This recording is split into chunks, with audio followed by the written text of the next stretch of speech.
আজকে আমরা ক্লাস 8 এর সেকেন্ড সামেটিভ ইভ্যালুয়েশন 2025 সালের ইংলিশ সাবজেক্টের সিলেবাস এবং একটি সম্পূর্ণ উত্তর সহ নমুনা প্রশ্নপত্র সম্পর্কে আলোচনা করব। তো চলো এই ভিডিওতে আমরা ক্লাস 8 এর সেকেন্ড ইউনিট টেস্ট 2025 ইংলিশ সাবজেক্টের সিলেবাস এবং এই কোশ্চেন পেপারের উত্তরগুলো দেখে নিই। সেকেন্ড ইউনিট টেস্টে তোমাদের 50 নম্বরের পরীক্ষা হবে, সময় থাকবে 1 ঘন্টা 30 মিনিট। প্রথমে কোন কোন লেসন রয়েছে তোমাদের সেগুলো দেখো। প্রথম হচ্ছে lesson 4 the great escape, lesson 5 princess September, lesson 6 the sea, lesson 7 a king's tale, lesson 8 happy prince. এর সঙ্গে গ্রামার অ্যান্ড ভোকাবুলারি এবং রাইটিং থাকবে। এগুলো তোমাদের পাঠ্য বই থেকে কিন্তু সাধারণত দেওয়া হয়, গ্রামার, ভোকাবুলারি এবং রাইটিং এগুলো। সুতরাং 4 থেকে 8 নম্বর যে লেসন রয়েছে এগুলো ভালোভাবে পড়বে এবং এর মধ্যে যে অ্যাক্টিভিটিগুলো রয়েছে সেগুলো কিন্তু ভালোভাবে প্র্যাকটিস করবে। তবে এই সিলেবাসের কিন্তু কিছু কিছু স্কুলে পরিবর্তন হতে পারে, সেটা অবশ্যই তোমরা স্কুল থেকে জেনে নেবে। তো চলো আমরা এখন সরাসরি প্রশ্নপত্র এবং তার উত্তর দেখে নিই। এবং এই প্রশ্নোত্তরের পিডিএফগুলো আমাদের সহজ লেসন অ্যাপের মধ্যে দেওয়া থাকবে। অ্যাপের লিঙ্ক ডেসক্রিপশন বক্সে দেওয়া আছে, সেখান থেকে তোমরা অ্যাপটিকে ডাউনলোড করতে পারো। এবং পেড কোর্সের মধ্যে কিন্তু তোমরা এই প্রশ্নোত্তরের পিডিএফগুলো পাবে। পিডিএফগুলো তোমরা চাইলে নিজেদের ফোনে ডাউনলোড করে নিতে পারবে। সেখানে question answer, suggestion, model question paper, syllabus, marks division এইসব কিছুর ভিডিও আর পিডিএফ কিন্তু দেওয়া থাকবে অ্যাপের মধ্যে, অর্থাৎ এই পেড কোর্সের মধ্যে। ঠিক আছে, তো চলো আমরা এখন প্রশ্নপত্রের উত্তরগুলো দেখে নিই। প্রথমে বলা হচ্ছে দেখো section A reading comprehension seen, এবং 1 নম্বর দেখে read the following text carefully and answer the questions. Okay, এবং এখানে বলা হচ্ছে কি এখানে একটি প্যাসেজ দেওয়া হয়েছে, ঠিক আছে, সেই প্যাসেজটিকে পড়তে হবে এবং তার নিচে যে প্রশ্ন দেওয়া আছে সেগুলোর উত্তর লিখতে হবে। এখানে যে প্যাসেজটি আমাদের দেওয়া হয়েছে সেটা লেসন 7 আ কিংস টেল, সেখান থেকে কিন্তু নেওয়া হয়েছে। তো কী বলা হচ্ছে দেখো, King Arthur ruled for many happy years and grew old with time. Many of his trusted knights had perished during their adventures. The king gave his magic sword, the Excalibur, to a trusted knight. Excalibur হচ্ছে এই যে sword, অর্থাৎ এই যে magic sword রয়েছে অর্থাৎ তরবারি, এটার নাম। ওকে, at the king's command the knight threw the sword into the lake amid the plain of the sweet smelling flowers. A beautiful arm arose from the lake, caught the sword and disappeared into the green depths of water. এরপর দেখো the knight came back and told the king what had happened. King Arthur smiled, he instructed his people to put him on a barge. It was the hour of twilight. With tearful eyes everyone bade goodbye to the old king as the barge sailed with him towards the setting sun. ওকে, এটার বাংলা অনুবাদটা এখান থেকে তোমরা দেখে নাও। দেখো কি বলা হচ্ছে, রাজা আর্থার অনেক সুখী বছর রাজত্ব করেছিলেন, অর্থাৎ অনেক বছর তিনি সুখে রাজত্ব করেছিলেন এবং সময়ের সাথে সাথে বৃদ্ধ হয়েছিলেন। ঠিক আছে, রাজার নাম হচ্ছে আর্থার। তার অনেক বিশ্বস্ত নাইট তাদের অভিযানের সময় মারা গিয়েছিলেন। রাজা তার জাদুর তরবারি, যেটার নাম হচ্ছে এক্সক্যালিবার, ওকে, একজন বিশ্বস্ত নাইটকে সেটা তিনি দিয়েছিলেন। রাজার আদেশে নাইটটি মিষ্টি সুগন্ধযুক্ত ফুলের সমভূমির মাঝখানে হ্রদে তরবারিটি ছুঁড়ে ফেলে দেন। হ্রদ থেকে একটি সুন্দর বাহু অর্থাৎ একটা হাত সেটা উঠে আসে, তরবারিটি ধরে সবুজ জলের গভীরে অদৃশ্য হয়ে যায়। ঠিক আছে, নাইট ফিরে এসে রাজাকে কি ঘটেছে তা জানায়। রাজা আর্থার হাসলেন, এটা শুনে রাজা আর্থার হাসলেন। তিনি তার লোকদের তাকে একটি নৌকায় চড়াতে নির্দেশ দিলেন, অর্থাৎ তিনি একটি নৌকো যাত্রা করবেন সেটা তিনি নির্দেশ দিলেন। তখন ছিল গধূলির সময়, অর্থাৎ সন্ধ্যার সময় ছিল। অশ্রুসিক্ত চোখে সবাই বৃদ্ধ রাজাকে বিদায় জানালো যখন নৌকাটি তাকে নিয়ে অস্তগামী সূর্যের দিকে যাত্রা করেছিল। ঠিক আছে, তো এই রয়েছে তোমাদের প্যাসেজটা। এখান থেকে আমাদের প্রশ্ন দেওয়া হয়েছে, প্রশ্নের উত্তরগুলো দেখো। নাম্বার এতে বলা হচ্ছে টিক দ্য কারেক্ট অল্টারনেটিভস, সঠিক উত্তরের পাশে টিক চিহ্ন দিতে হবে। 3টি প্রশ্ন এখানে দেওয়া আছে, প্রশ্নের মান 1 নম্বর করে। 1 নম্বর দেখে the knight threw the sword into the lake obeying the king's, অর্থাৎ এখানে বলা হচ্ছে এই যে নাইট তার যে সেই তরবারিটা সেটা ফেলে দিয়েছিল কিসে, রাজার রিকোয়েস্ট, মানে রাজার অনুরোধ করেছিল, অর্ডার মানে আদেশ দিয়েছিল না অ্যাডভাইস উপদেশ দিয়েছিল। এখানে রাজা আদেশ দিয়েছিল, অর্ডার করেছিল সেই তরবারিটাকে এই লেকের হ্রদের মাঝখানে ফেলতে। এটা আমাদের অপশান বি এর সঠিক উত্তর হবে। নাম্বার 2 হচ্ছে the king gave his magic sword to, অর্থাৎ রাজা তার সেই ম্যাজিক সোর্ড অর্থাৎ যে তার জাদুর যে তরবারি সেটা দিয়েছিল, কাকে দিয়েছিল, আর রিবেল নাইট, আ মিনিস্টার, আর reliable soldier who had high social rank, আর ট্রাস্টেড নাইট, তার একটা ট্রাস্টেড নাইট মানে একজন বিশ্বস্ত একজন নাইটকে দিয়েছিল। ঠিক আছে, তো সঠিক উত্তর আমাদের হবে অপশান ডি এর এখানে, আর ট্রাস্টেড নাইট। 3 নম্বর হচ্ছে everyone bade good bye to the old king at the time of, অর্থাৎ প্রত্যেকেই এই রাজাকে গুড বাই জানিয়েছিল। কোন সময় সেটা? ডন, নুন, ডাস্ক, নান অফ দিস, অর্থাৎ এটা কোন সময় ছিল? গধূলির সময় ছিল, অর্থাৎ সন্ধ্যাবেলা ছিল, অর্থাৎ ডাস্ক হবে এটা, অপশন সি এরটা। ডাস্ক মানে সন্ধ্যার সময়টাকে বলা হচ্ছে ডাস্ক, ঠিক আছে, বা গধূলির সময়। নেক্সট হচ্ছে নাম্বার বিতে, write T for true and A for false statements, অর্থাৎ সঠিক উত্তরের পাশে টি এবং ভুল উত্তরের পাশে এফ লিখতে হবে। দুটি প্রশ্ন দেওয়া আছে, প্রশ্নের মানে 1 নম্বর করে, 1 × 2 = 2। 1 নম্বর দেখা, the lake was in the midst of orderless flowers, অর্থাৎ এই যে লেকটা ছিল সেটা ছিল একটা অর্ডারলেস মানে হচ্ছে গন্ধহীন একটা ফুলের বাগানের মধ্যে। তো গন্ধহীন না, সেটা একটা সুগন্ধযুক্ত একটা ফুলের একটা বাগান ছিল, ঠিক আছে, এটা এফ হবে। অর্ডারলেস মানে হচ্ছে কি গন্ধহীন আর কি, ঠিক আছে। এরপর 2 নম্বর দেখেন, everyone was sorrowful to bid the king goodbye, অর্থাৎ রাজাকে গুড বাই জানানোর সময় প্রত্যেকে সরোফুল মানে খুব দুঃখ পেয়েছিল। তো সঠিক এটা সবাই দুঃখ পেয়েছিল, তো টি হবে এটা অপশন, ঠিক আছে, টি হবে, অর্থাৎ সঠিক হবে। নাম্বার সিতে আনসার দ্য ফলোয়িং কোয়েশ্চেন্স, নিচের প্রশ্নগুলোর উত্তর লিখতে হবে। প্রশ্নের মান 2 করে, 2 × 4 নম্বর। নাম্বার 1-এ দেওয়া আছে, what is King Arthur's magic sword called, অর্থাৎ রাজা আর্থারের যে ম্যাজিক সোর্ড ছিল, যে জাদুর যে তরবারি, তার সেটার নাম কী ছিল? তো সেটার নাম কী ছিল? King Arthur's magic sword is called the Excalibur. তো সেই যে তার যে ম্যাজিক সোর্ডটা ছিল সেটার নাম কি ছিল? এক্সকালিবার ছিল। নাম্বার 2 হচ্ছে, from where did the arm arise, কোনখান থেকে সেই বাহু বা হাতটা উঠে এসেছিল? এখানে আনসার কী হবে? The arm arose from the lake, অর্থাৎ লেকের মাঝখান থেকে বা লেকের মধ্যে থেকে হাতটা উঠে এসেছিল, ঠিক আছে। তরবারিটা যেখানে ফেলেছিল এই যে নাইট, সেখান থেকে একটা হাত উঠে এসেছিল এবং তরবারিটাকে নিয়ে সে অদৃশ্য হয়ে গিয়েছিল। এরপর দেখো 2 নম্বর দেখে, read the following text and answer the questions, এখানেও একটি টেক্সট দেওয়া হয়েছে লেসন 6 থেকে, দ্য সি, তোমাদের যে পোয়েমটা রয়েছে, ঠিক আছে, দ্য সি সম্পূর্ণ পোয়েমটি কিন্তু তোমরা ভালোভাবে পড়বে। এখানে যে অংশটুকু দেওয়া হয়েছে সেই অংশটুকু কী দেওয়া আছে দেখো, the sea is a hungry dog, giant and grey, he rolls on the beach all day with his clashing teeth and saggy jaws. Hour upon hour he gnaws the rumbling tumbling stones and bones. The giant sea dog moans, licking his greasy paws. এটার বাংলা অর্থ তোমরা এখান থেকে দেখে নাও। দেখো প্রথম লাইনে কি দেওয়া আছে, the sea is a hungry dog, অর্থাৎ সমুদ্র একটি ক্ষুধার্ত কুকুর, সমুদ্রকে একটি ক্ষুধার্ত কুকুরের সঙ্গে এখানে তুলনা করা হয়েছে। জায়েন্ট অ্যান্ড গ্রে, জায়েন্ট মানে কি দৈত্য, আর গ্রে মানে হচ্ছে ধূসর, ঠিক আছে। জায়েন্ট অ্যান্ড গ্রে অর্থাৎ দৈত্য এবং ধূসর। He rolls on the beach all day, সে সারাদিন সৈকতে ঘুরে বেড়ায়। বিচ বলতে এখানে সমুদ্র সৈকত, ঠিক আছে। রোলস মানে হচ্ছে গড়াগড়ি খায় বা ঘুরে বেড়ায়, ঠিক আছে। অল ডে মানে সারাদিন। With his clashing teeth and shaggy jaws, তার সংঘর্ষিত দাঁত ও রোমাস চোয়াল নিয়ে, জজ মানে হচ্ছে এখানে চোয়াল, ঠিক আছে। আওয়ার আপন আওয়ার হি নজ, ঘন্টার পর ঘন্টা সে চিবোতে থাকে, এখানে নজ মানে হচ্ছে কি চিবানো, ঠিক আছে। দ্য রামলিং টামলিং স্টোনস, অর্থাৎ গজাতে থাকে, গড়াগড়ি দেয় পাথরের উপর, ঠিক আছে। অ্যান্ড বোনস এবং হাড়, বোন মানে কি হাড়, ঠিক আছে, এবং হাড় অর্থাৎ হাড়ের মধ্যে শব্দ হয় সেটা বলা হচ্ছে। The giant sea dog mounts, দৈত্য সমুদ্র কুকুর কাতরাতে থাকে, মাউন্টস মানে হচ্ছে গর্জন করা, ঠিক আছে। আর এখানে জায়েন্ট সি ডগ মানে জায়েন্ট মানে হচ্ছে দৈত্য, আর সি ডগ মানে সমুদ্র কুকুর, ঠিক আছে। সমুদ্রকে কুকুরের সঙ্গে এবং দৈত্যের সঙ্গে তুলনা করা হয়েছে। লিকিং হিজ গ্রিজি পজ, তো তার চর্বিযুক্ত থাবাগুলি চাটতে থাকে। গ্রিজি মানে হচ্ছে এখানে চটচটে যেটা হয়, ঠিক আছে, চটচটে গ্রিজি এরকম, আর পজ মানে হচ্ছে থাবা। তো এরকম এর বাংলা অর্থ, ঠিক আছে, তোমরা এটা এখান থেকে দেখে নাও। এরপর চলো আমরা এর প্রশ্ন যেগুলো দেওয়া হয়েছে তার উত্তরগুলো দেখে নিই। নাম্বার এতে বলা হচ্ছে কি, টিক দ্য কারেক্ট আনসার। তো সঠিক উত্তরের পাশে টিক চিহ্ন দিতে হবে, প্রশ্নের মান 1 নম্বর করে এবং 3টি প্রশ্নের উত্তর এখান থেকে লিখতে হবে। নাম্বার 1-এ, the sea is compared to a lazy dog, active man, hungry dog. তো এখানে সমুদ্রকে কার সঙ্গে তুলনা করা হয়েছে? হাংরি ডগ, ক্ষুধার্ত কুকুরের সঙ্গে। তো অপশান সি এটা সঠিক উত্তর হবে। নাম্বার 2 হচ্ছে, the sea rolls on the beach all day all evening only at night, অর্থাৎ সমুদ্র গড়াগড়ি খায় সৈকতের ওপরে কখন? অল ডে মানে হচ্ছে সারাদিন ধরে, অপশান এটা সঠিক হবে।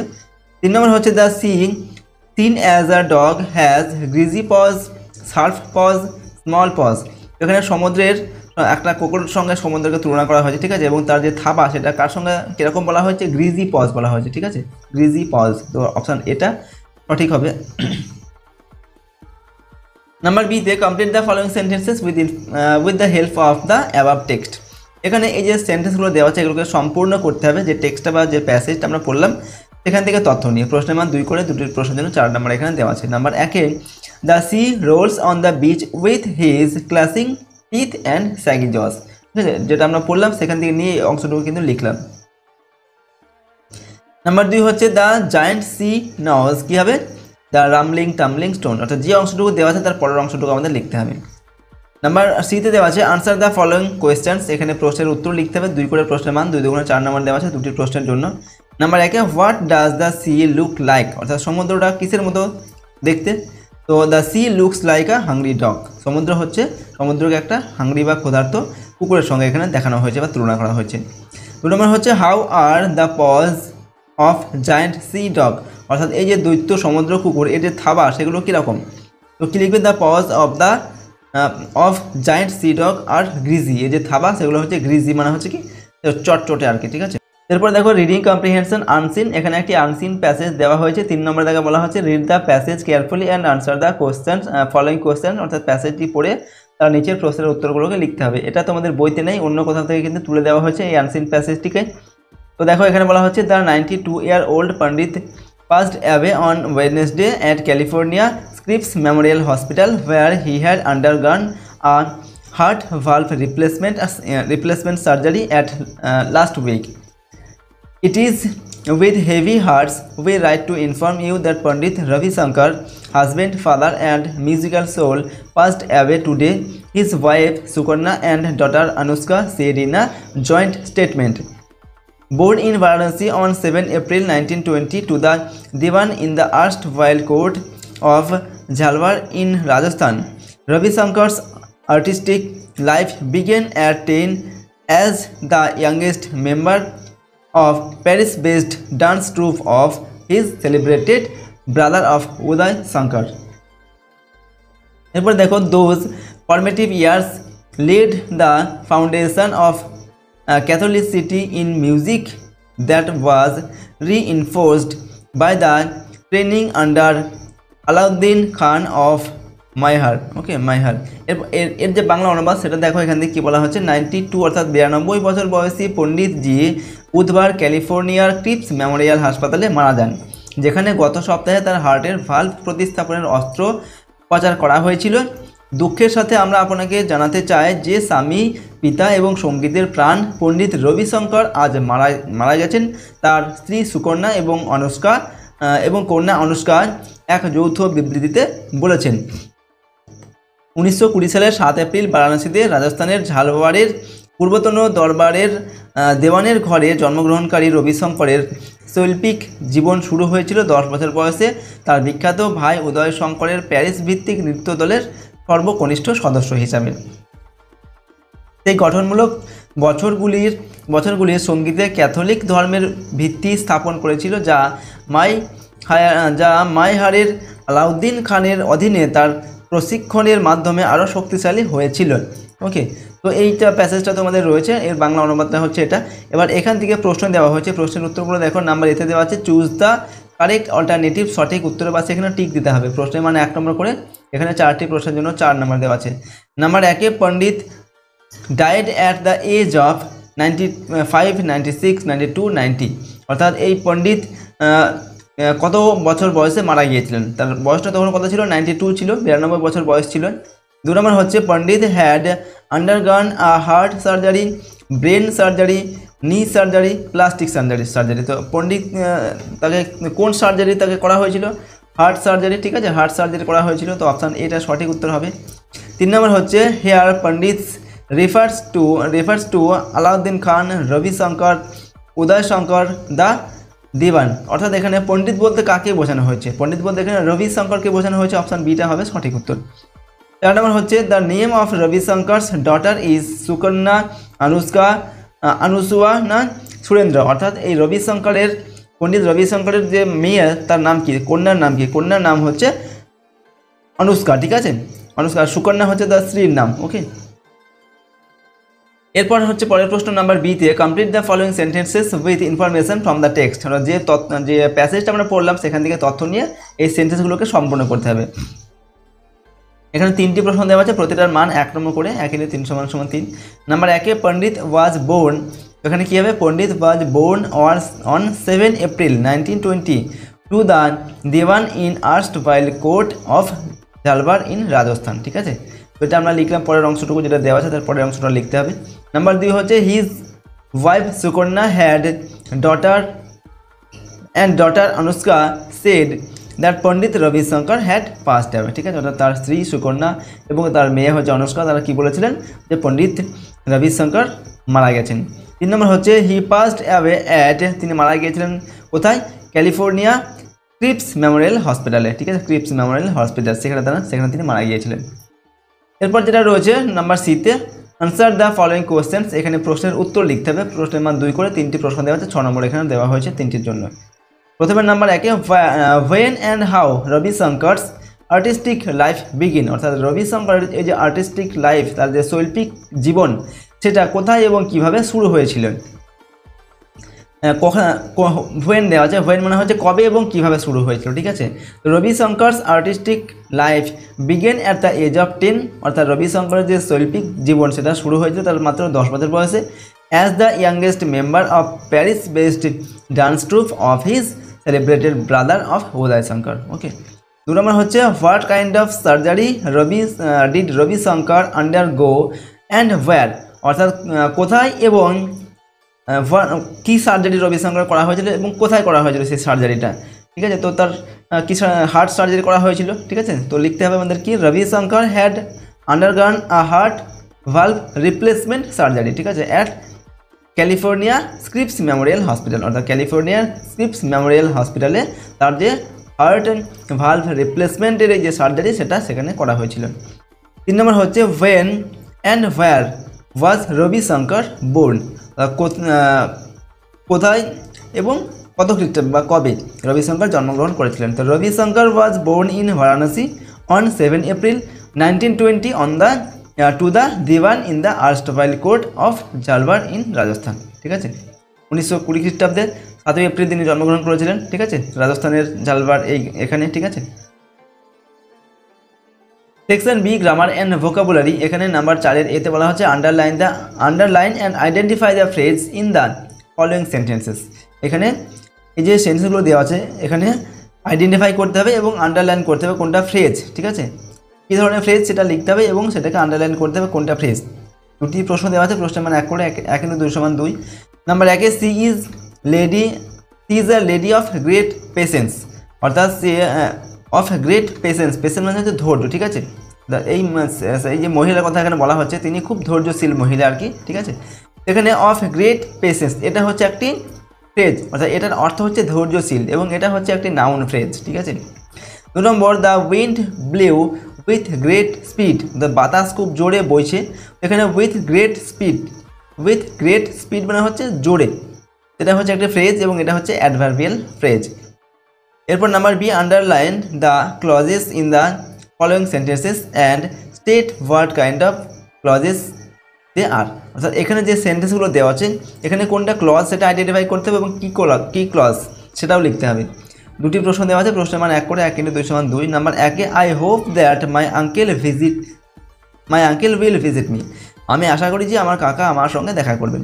তো এখানে কোনটা আমাদের ক্লজ হচ্ছে এখানে that my uncle will visit me, যে আমার কাকা আমার সঙ্গে ভিজিট করবে বা সাক্ষাৎ করবে, এটা হচ্ছে একটা ক্লজ এবং এটা হচ্ছে object of the verb hope. এখানে এই যে হোপ দেওয়া যায়, ভার্ব দেওয়া যায়, এই ভার্বটার একটা অবজেক্ট হিসাবে কাজ করছে এই সম্পূর্ণ অংশটা। 2 নম্বর হচ্ছে they live in a place where it is always cold, অর্থাৎ তারা যেখানে বাস করে সেখানে সবসময় হচ্ছে ঠান্ডা। তো এখানে হোয়ার ইট ইজ অলওয়েজ কোল্ড এই অংশটুকু হচ্ছে একটা ক্লজ এবং এটা হচ্ছে অ্যাডভার্বিয়াল ক্লজ। ঠিক আছে, এরপর দেখো নাম্বার সিতে, replace the underline words with their antonyms, এখানে যে শব্দগুলো দেওয়া আছে এবং এই আন্ডারলাইন করা শব্দগুলো দেওয়া আছে এগুলোকে রিপ্লেস করতে হবে কী করে, এগুলোর অ্যান্টোনিমস লিখতে হবে, বিপরীত শব্দ লিখতে হবে। তো প্রথমটা, the boy wrote a different story, ছেলেটা একটা আলাদা গল্প লিখেছিল। তো এখানে ডিফারেন্টের বিপরীত শব্দ কী হবে, সেম হবে। ঠিক আছে, তো এখানে লিখতে হবে same, the boy wrote a same story, ছেলেটি একটা সেম স্টোরি লিখেছিল, একই গল্প লিখেছিল। তো ডিফারেন্টের বিপরীত শব্দ হবে সেম। 2 নম্বর হচ্ছে the gate was opened by the porter, ঠিক আছে, পোর্টারের দ্বারা গেটটা ওপেন করা হতো। এখানে ওপেন্ড এটার কী হবে, অপোজিট ওয়ার্ড বা অ্যান্টোনিমস কী হবে, ক্লোজড। ওপেন মানে হচ্ছে খোলা আর ক্লোজড মানে হচ্ছে বন্ধ। Number D, fill in the blanks with appropriate articles in and prepositions। সঠিক আর্টিকেল প্রিপোজিশন দিয়ে এগুলোকে পূরণ করতে হবে। 4টি দেওয়া আছে, প্রশ্নের মানে 1 নম্বর করে। এখানে কি দেওয়া আছে দেখো, কলকাতা ইজ দ্য ক্যাপিটাল, কি হবে, Kolkata is the capital of West Bengal. Kolkata হচ্ছে ওয়েস্ট বেঙ্গলের ক্যাপিটাল, তো এখানে হবে অফ। এরপর the city stands on the bank of the river Hooghly. এখানে কি হবে, দা হবে, দ্য সিটি স্ট্যান্ডস মানে হচ্ছে যে সিটিটা আছে, কোথায় আছে কলকাতা সিটিটা, on the bank of the river Hooghly, Hooghly নদীর তীরে রয়েছে, ব্যাঙ্ক মানে হচ্ছে এখানে তীর, তো প্রথমটা হবে অফ, তারপরে হবে দা, তারপরে অন, তারপরে হবে অফ। পরেরটা হচ্ছে সেকশন সি, রাইটিং স্কিল দেওয়া আছে। নাম্বার 5-এ write a story in about 80 words using the following hints. এখানে কিছু হিন্টস দেওয়া আছে, এগুলোর সাহায্যে একটি স্টোরি বা গল্প তোমাকে লিখতে হবে। প্রশ্নের মান দেওয়া আছে 7 নম্বর। তো এখানে দেখো হিন্টসগুলো কি দেওয়া আছে। আ কিং মানে একজন রাজা, প্রাউড অফ হিজ পাওয়ার, তিনি তার যে ক্ষমতা সেটা সম্পর্কে খুব গর্বিত ছিলেন। Tells he can control everything on earth, তিনি বলতেন যে পৃথিবীর সব কিছুকে তিনি কন্ট্রোল করতে পারেন। Takes his courtiers to the seashore, তিনি তার প্রাসাদের যে সভাসদ ছিলেন তাদেরকে নিয়ে সমুদ্রের তীরে এসেছিলেন।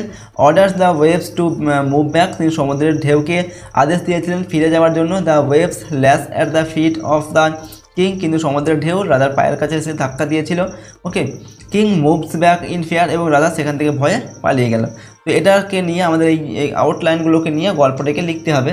তো দেখো আমরা এইভাবে লিখছি, ওয়ান্স আপন আ টাইম, এক সময়, ওয়ান্স আপন আ টাইম মানে হচ্ছে কোনো এক সময়। দেয়ার ওয়াজ আ কিং মানে একজন রাজা ছিলেন, who was very proud of his power, যিনি তার ক্ষমতা সম্পর্কে ভীষণ গর্বিত ছিলেন। হি টোল্ড এভরিওয়ান, তিনি প্রত্যেকে বলতেন, that he could control everything on the earth, তিনি পৃথিবীতে সমস্ত কিছুকেই কন্ট্রোল করতে পারেন, এটা তিনি বলতেন।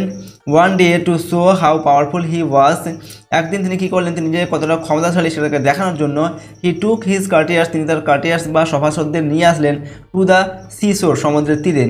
হি ordered the waves to move back, তিনি সমুদ্রের ঢেউকে ফিরে যাওয়ার জন্য আদেশ দিলেন। But to everyone's surprise, কিন্তু প্রত্যেকেই এটা দেখে অবাক হয়ে গেল কি, the waves lashed at the feet of the king, যে সমুদ্রের ঢেউ রাজার পায়ের কাছে এসে কিন্তু ধাক্কা দিল জোরে, ঠিক আছে। এবং তারপর কী হলো, the king moved back in fear, রাজা সেখান থেকে ভয়ে পালিয়ে গেলেন, ঠিক আছে।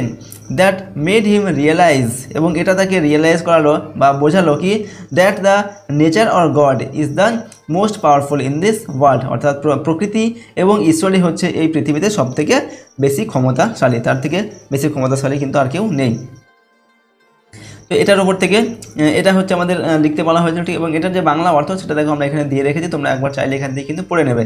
ওকে, এরপর দেখো এর সঙ্গে কী দেওয়া আছে, অথবা দিয়ে, or suppose you have read an interesting adventure story recently, মনে করো তুমি রিসেন্টলি একটা অ্যাডভেঞ্চার স্টোরি পড়েছো, ঠিক আছে। তো সেখান থেকে কী করতে হবে, write a letter in about 80 ওয়ার্ডস, তোমাকে একটা লেটার লিখতে বলা হচ্ছে 80টা শব্দের মধ্যে, টু ইয়ার আন্ট, তোমার কাকিমাকে, describing the story and telling her why you liked it, যে গল্পটিকে তুমি অ্যাডভেঞ্চার যে স্টোরি সেটাকে যেটা পড়েছো সেটাকে ডেসক্রাইব করে তোমাকে চিঠিটাকে লিখতে হবে, এবং কেন তোমার এটা এত পছন্দ হয়েছে সেটাও তোমাকে লিখতে হবে, ঠিক আছে। তো দেখো এটাকে যেহেতু আমাদের একটা লেটার লিখতে হবে, তো ওখানে প্রথমে তোমার ডান দিকে নিজের যে ঠিকানা সেটা লিখবে, ঠিক আছে, ইংলিশে লিখবে অবশ্যই, ঠিক আছে। এবং তারপর ডেট লিখবে, যেদিনকে লিখছে সেদিনকে ডেট লিখবে। এরপর দেখো আমরা আন্টিকে লিখছি, তোমাকে লিখবো ডিয়ার আন্ট, ঠিক আছে। I hope you and uncle are doing well, আমি আশা করি তুমি এবং কাকাবাবু দুজনেই ভালো আছেন, ঠিক আছে। উই মিস ইউ হেয়ার, আমরা এখানে তোমাদের মিস করছি। Recently I have read adventure story, অর্থাৎ রিসেন্টলি আমি অ্যাডভেঞ্চার স্টোরিজ পড়েছি, ঠিক আছে। টুডে ইন দিস লেটার, আজকের এই চিঠিতে, I would like to tell you about an adventure novel, একটা অ্যাডভেঞ্চার নোভেল বা উপন্যাস সম্পর্কে আমি তোমাকে বলবো। ওকে, the novel is Chander Pahar, written by famous Bengali writer Bibhutibhushan Bandyopadhyay, অর্থাৎ এই যে অ্যাডভেঞ্চার স্টোরি যেটার কথা আমি বলবো সেটা হচ্ছে বিভূতিভূষণ বন্দ্যোপাধ্যায়ের লেখা, ওকে, চাঁদের পাহাড়, এটা সম্পর্কে। ইন দ্য বুক, অর্থাৎ এই বইয়ে, আ young Bengali man named Shankar experiences adventures in an African forest, অর্থাৎ এখানে এই যে শঙ্কর নামে একজন লোক রয়েছে, ঠিক আছে, যিনি আফ্রিকান যে ফরেস্ট রয়েছে সেখানেই তিনি একটা অ্যাডভেঞ্চার করেছিলেন, ঠিক আছে, দুঃসাহসিক কাজ। অ্যাডভেঞ্চার মানে হচ্ছে কি দুঃসাহসিক কোনো কাজ আর কি। The story details how Shankar and a Portuguese man named Diego Alvarez met as well as their explorers, অর্থাৎ এখানে এই যে শঙ্কর এবং একজন পর্তুগিজ একজন মানুষ যার নাম হচ্ছে ডিয়াগো আলভারেজ, তারা কীভাবে দুজনে একত্রিত হয়েছিলেন বা দুজনের সাক্ষাৎ হয়েছিল সেটা এখানে বলা হয়েছে গল্পের মধ্যে। Okay, it recounts numerous action sequence that make me gasp for air. ঠিক আছে, এরপরে দেখো কি লিখছি আমরা। I adore the book for its amazing storyline, descriptions, fantastic image etcetera, and it also teach me many things no more today more when we met. Okay, convey my respect to my uncle, I hope to see you soon. এইভাবে লিখলাম। ঠিক আছে, এরপর কি লিখবে, yours nephew, অর্থাৎ এখানে Nephew লিখবে, ভাইপো বা ভাগ্নে। ঠিক আছে, তো নিজের নামটা তারপর এখানটা লিখবে, তারপর এখানে আর্নস ফুল অ্যাড্রেস, মানে যেখানে তুমি লিখছো চিঠিটা সেখানকার ফুল অ্যাড্রেসটা এখানে লিখতে হবে এবং ডেট লিখতে হবে, এইভাবে লিখতে হবে। এরপর এখানে এই যে আমরা লেটারটি লিখলাম এটার বাংলা অর্থটা এখানে দেখে নেবো একবার। আশা করি তুমি আর কাকা ভালো আছো। ঠিক আছে, আমরা তোমাকে এখানে মিস করছি। সম্প্রতি আমি দুঃসাহসিক গল্প পড়েছি আজ এই চিঠিতে আমি তোমাকে একটি দুঃসাহসিক উপন্যাসের কথা বলতে চাই। উপন্যাসটি বিখ্যাত বাঙালি লেখক বিভূতিভূষণ বন্দ্যোপাধ্যায়ের লেখা চাঁদের পাহাড়। বইটিতে শঙ্কর নামে এক বাঙালি যুবক আফ্রিকার বনে দুঃসাহসিক অভিজ্ঞতার কথা বলা হয়েছে। গল্পটিতে শঙ্কর এবং ডিয়েগো আলভারেজ নামে এক পর্তুগিজ ব্যক্তির কীভাবে দেখা হয়েছিল এবং তাদের কীর্তিকলাপের বিবরণ রয়েছে। এতে অসংখ্য অ্যাকশন সিকোয়েন্স বর্ণনা রয়েছে যা আমাকে হাঁপিয়ে তোলে। ঠিক আছে, বইটির অসাধারণ গল্পের বর্ণনা, অসাধারণ চিত্র ইত্যাদির জন্য আমি বইটি পছন্দ করি এবং এটি আমাকে অনেক কিছু শেখায়। আজ আর নয়, আমরা যখন দেখা করছি তখন আরও কথা বলবো, এরকম বলা হচ্ছে।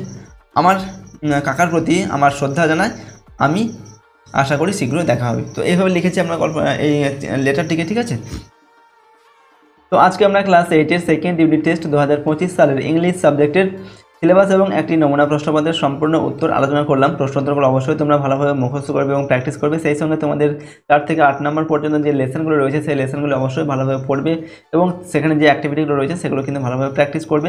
ঠিক আছে, আর যদি এই প্রশ্নোত্তরের পিডিএফ ফাইল তোমরা পেতে যাও, সহজ লেসন অ্যাপ থেকে ইনস্টল করবে। অ্যাপের লিঙ্ক ডেসক্রিপশন বক্সে দেওয়া আছে, সেখানে পেড কোর্সের মধ্যে এই প্রশ্নোত্তরের পিডিএফগুলো দেওয়া থাকবে। ভিডিও এবং পিডিএফ কিন্তু পাশাপাশি দেওয়া থাকবে। ভিডিওগুলো তোমরা চাইলে নিজেদের ফোনে ডাউনলোড করে নিতে পারবে।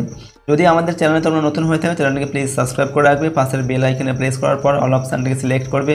ভিডিওটিকে লাইক করবে এবং ভিডিওটিকে বন্ধু বান্ধবের সঙ্গে অবশ্যই শেয়ার করবে আর কমেন্ট বক্সে নিজেদের মতামত অবশ্যই লিখে জানাবে। ঠিক আছে, তো আজকের এই ভিডিওটিকে আমরা এখানে শেষ করছি। সম্পূর্ণ ভিডিওটি দেখার জন্য অসংখ্য ধন্যবাদ।